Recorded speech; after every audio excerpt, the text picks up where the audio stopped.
ಆಗ್ಲಿ ಸರ್, ಮಾಧ್ಯಮದವರು ಬಹಳ ಜನ ಸುಮ್ಮನೆ fans ಇರ್ಬೇಕು, ಕಾಯ್ತಾ ಇದ್ದಾರೆ ಅವ್ರಿಗೋಸ್ಕರ. ನೀವು ಸುಮ್ಮನೆ ಇರ್ಬೇಕಮ್ಮ. ಮಾಧ್ಯಮದವರು ಸುಮ್ಮನೆ ಇರ್ಬೇಕು. ಮಾಧ್ಯಮದವರು ಸುಮ್ಮನೆ ಇದ್ರೆ ದರ್ಶನ್ ಅವ್ರ ಬಿಡುಗಡೆ ಹಾಗೆ ಆಗುತ್ತೆ.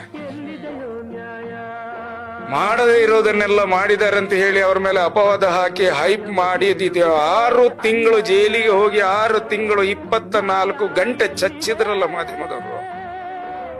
ಯಾವ ಆಧಾರದ ಮೇಲೆ ಚಚ್ಚಿದ್ರಲ್ಲ? ಅವ್ರನ್ನ ಕೊಲೆಗಾರನಾಗಿ ಮಾಡಿ ಇಟ್ರಲ್ಲ, ಯಾವ ಆಧಾರದ ಮೇಲೆ ಕೊಲೆಗಾರನಾಗಿ ಮಾಡಿದ್ರು? ಏನ್ ಸಾಕ್ಷಿ ಇದೆ ಅಂತ ನೀವು ಕೇಳ್ಬೋದು. ನಿಮ್ಮ ಹತ್ರ ಕೊಲೆ ಮಾಡಿಲ್ಲ ಅನ್ನೋದಕ್ಕೆ ಏನ್ ಸಾಕ್ಷಿ ಇದೆ ಅಂತ ನೀವು ಕೇಳ್ಬೋದು. ಕೇಳಿದ್ದೇನೆ, ಒಬ್ಬ ಫೇಸ್ಬುಕ್ ಅಲ್ಲಿ ನನ್ನ ಹತ್ರ ಕೇಳಿದ್ದಾನೆ, ಕೊಲೆ ಮಾಡಿಲ್ಲ ಅನ್ನೋದಕ್ಕೆ ನಿಮ್ಮ ಹತ್ರ ಏನ್ ಸಾಕ್ಷಿ ಇದೆ ಅಂತ.